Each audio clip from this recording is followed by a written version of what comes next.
everybody, welcome back.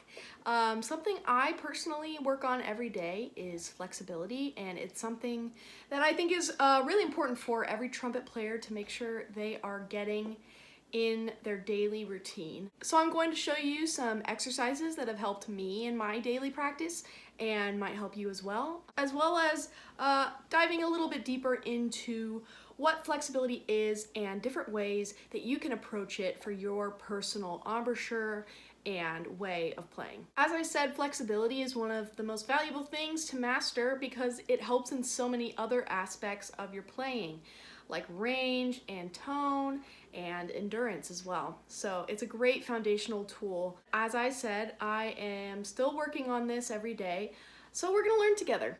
When I started out playing, I didn't really focus on flexibility as much as I should have, and because of that, when I started, I was playing every single note, but really like forcing my air to get to that slot that it hits in the harmonic scale.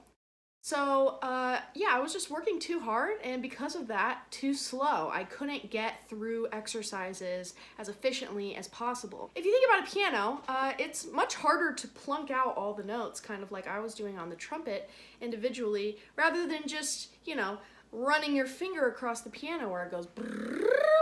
So this realization helped me better visualize what should be happening with my embouchure and air when doing exercises such as the Irons book or the Arbin book. Charlie Porter talks about getting from A to B, that horizontal line.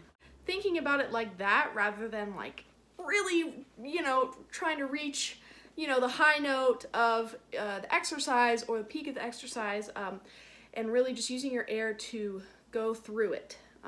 So more horizontally. Another thing that really helped me advance in my flexibility was thinking about my embouchure movement and how often I was really like moving my embouchure to try and get to where I wanted to go. I realized through this that it was more helpful to control your embouchure movement and have it be a little more limited. So yeah, there doesn't need to be a lot of movement to get to where you want it to go if you are efficiently using your air and even your tongue. Messing with tongue placement to find a sweet spot is also something to explore. If you feel like you're forcing it to go higher, probably not in that sweet spot, and that's something that's personal to everybody. Once you explore those things, tongue, embouchure, and air, you can really start to form what works for you.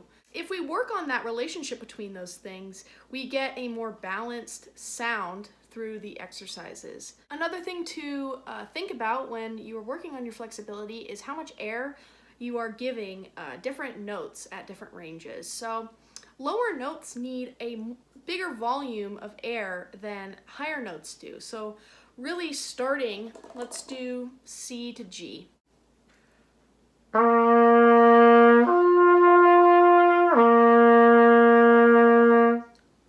now let's do an octave.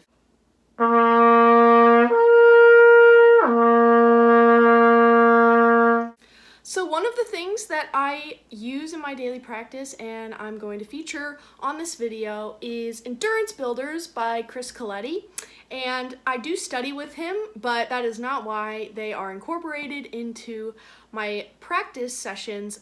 They are very fun to play and very helpful with lip slurs and just working on endurance through flexibility. So we're gonna do part one, number 3. And for an example, I'm going to place my tongue where I used to place it when I wasn't aware of it, and when I was really struggling to hit the notes. It sounded something like this.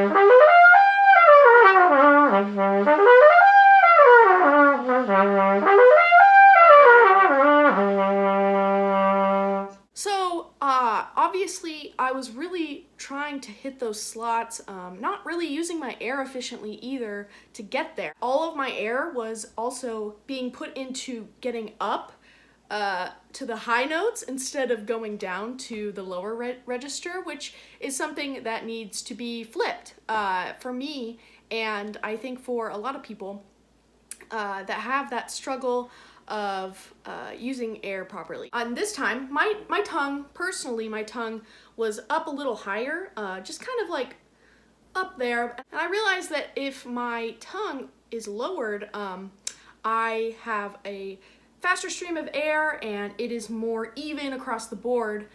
So I'm going to now focus on my air and focus on where my tongue is as well. So let's try this again.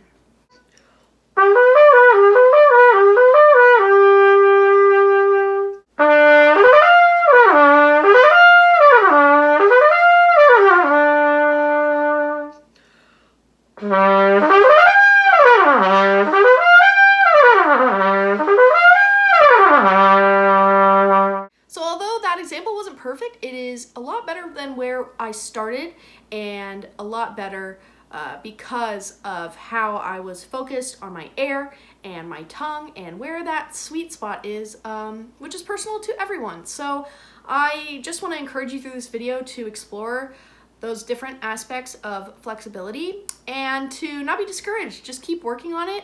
It also takes repetition and consistency. So I'm going to be there with you. I hope that this helps in your playing and in your practicing. So thank you for watching.